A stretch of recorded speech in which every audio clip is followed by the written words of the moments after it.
So thank you.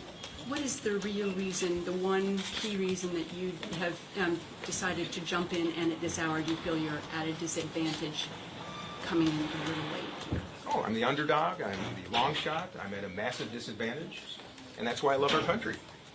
Yeah. When I think of long shots, I remember being with my my squirt hockey team in Minnesota at a hockey tournament in Alexandria, Minnesota. We were sitting in front of an old Curtis Mathis TV at a Radisson hotel, my whole team, watching the American Olympic hockey team play the Russians. We had no chance. That was during the Cold War. It had much more meaning to this country and to the world than just a hockey game. And we watched, glued to that TV, the whole game and saw America beat the Soviets in hockey. And you know, that's a long shot. Going to the moon is a long shot. Americans did it first.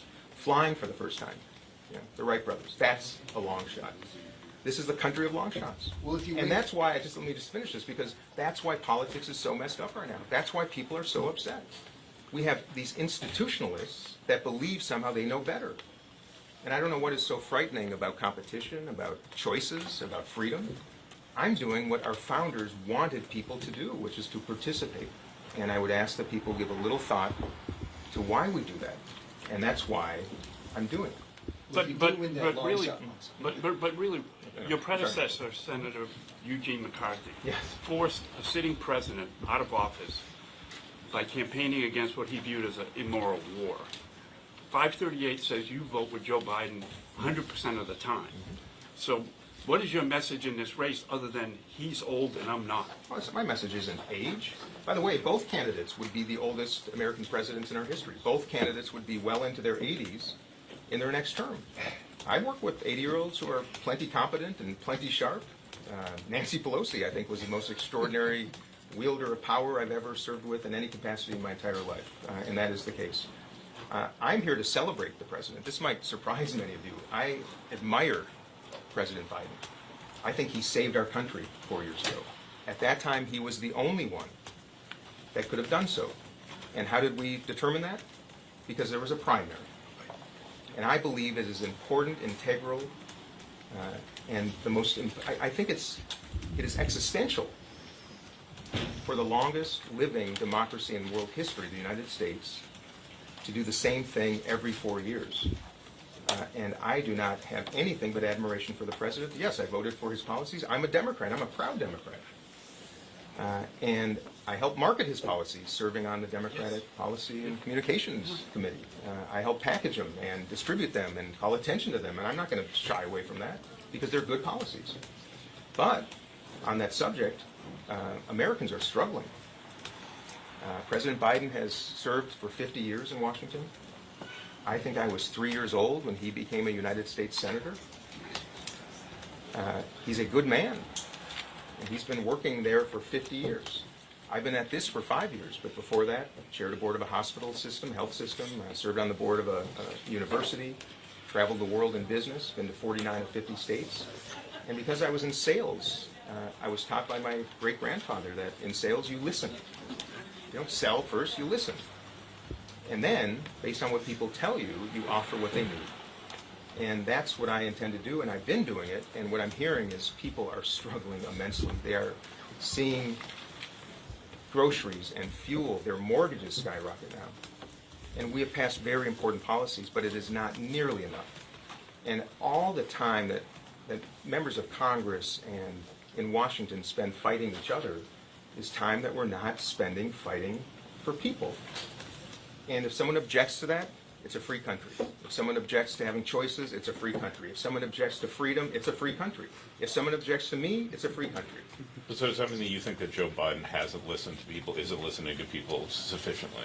I think President Biden, having spent time with him, my daughters, who are behind me, were in their early teens when the president actually came to my home for an event. He spent time with my daughters on the couch answering every question. Remember that? Mm-hmm. On note cards. And then when it came time for the president to speak, it was my job to introduce him. We couldn't find him in my own home. So we look around. The Secret Service was a little concerned. And I went into our garage and I found the then vice president sitting on a card chair eating ice cream with the catering staff. He is a man of extraordinary empathy. The tragedy that he endured in his late 20s when he lost his wife and daughter is something that nobody would ever want to go through.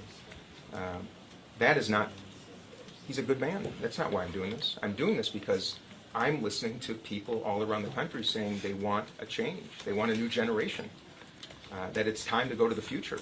And the problems and the challenges that we're facing are so clearly ones that can only be addressed. By the way, not just my generation, I'm talking about younger generations. You know, I want to be the first president that employs AI to reduce costs for Americans, to embed it into the federal government and use it to produce better outcomes, to create more efficiencies, and deliver better service to Americans.